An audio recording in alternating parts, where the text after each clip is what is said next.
How do you sleep if you have C5, C6 disc bulge or C5, C6 disc degeneration with cervical radiculopathy? That's the topic of today's episode of Ask Dr. Walter Salubro.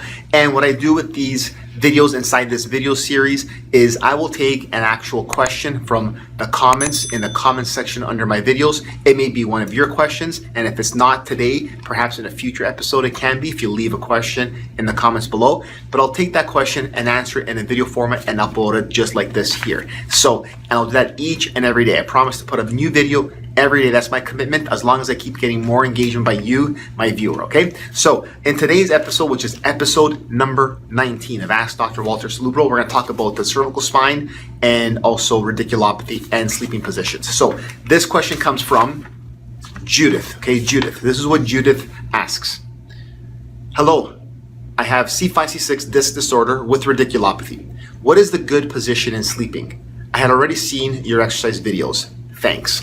Great question, Judith. So first of all, let's review what C5, C6 disc disorder or disc bulge or disc degeneration is, and then how it relates to radiculopathy and what we can do about sleeping in that situation, okay? So the C5, C6 area of the spine is in the cervical spine, okay? It's the mid part of the cervical spine. It's the deepest part of that cervical curve, and it's the most common area to have disc degeneration, degenerative arthritis, and even disc bulges, okay? We see it very commonly. When the discs compress or degenerate and lose height, or if they bulge, they irritate the nerves that come out from the side of the neck that go into the arms, into the hands and fingers. Those arms, hand, and finger symptoms, that's called radicular symptoms, can be sharp pain, shooting pain, can be numbness and tingling. Those are called radicular symptoms. Why? Because they come from the nerve root at the spine. That's why it's called radicular, and cervical. So that's where you get the name cervical radiculopathy. C5, C6 means the area of C5, C6 in the cervical spine, okay? So those are the type of things that contribute to cervical radiculopathy.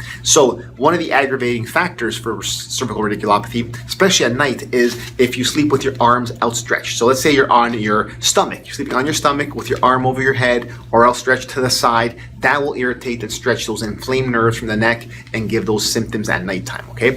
If you're sleeping on your back and your arms under your back or under your neck like this or outstretched as well, that will also cause radicular symptoms to be aggravated at night. So what I don't recommend is do not sleep on your stomach, and because that's not going to be good for your neck position. You're going to be tilted on the pillow and shifted one way or another, if you're whether it's turning to the left or turning to the right, and that will irritate those inflamed nerves that are causing the radicular symptoms. So don't sleep on your stomach, and don't sleep with your arm outstretched in a certain way or under your neck or over your head, okay? So the best way to be sleeping would be either on your back or on your side, okay? Now, on your back, you don't want the pillow that's too shallow. That's gonna cause too much extension of your neck back. So you need some support under your neck.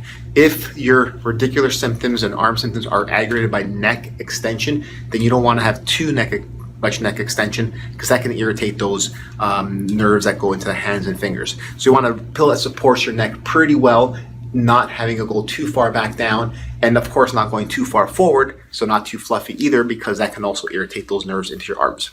Side sleeping is also good, maybe a little bit more challenging, especially on the side that you're pressing. If you're sleeping on the right side and you have right arm symptoms, so you might try the opposite side, okay? It may not be perfect. You still may have irritation if you're side sleeping, but the best way to sleep on your side is with your head and neck neutral to your spine, and a pillow that supports the distance from your shoulder to your ear, okay, to your head, okay? So you want a pillow that supports that distance, okay? So not tilting down if you're on your right side this way, and not tilting this way too much if you're on your right side the opposite way, okay? So those are some tips on how to sleep when you have C5, C6 related cervical radiculopathy and arm symptoms.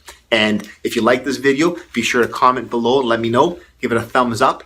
And if you have a question or comment, leave it right now, because it could be featured on the next episode of Ask Dr. Walter Salubro inside this video series. And if you missed any of the past episodes, just go right here, over here, right there, and you'll see a playlist of all the past episodes. You can start from the beginning and binge watch them all. You can watch some of them or just pick and choose the topics that you like. But either way, you'll find them right there, so go there right now.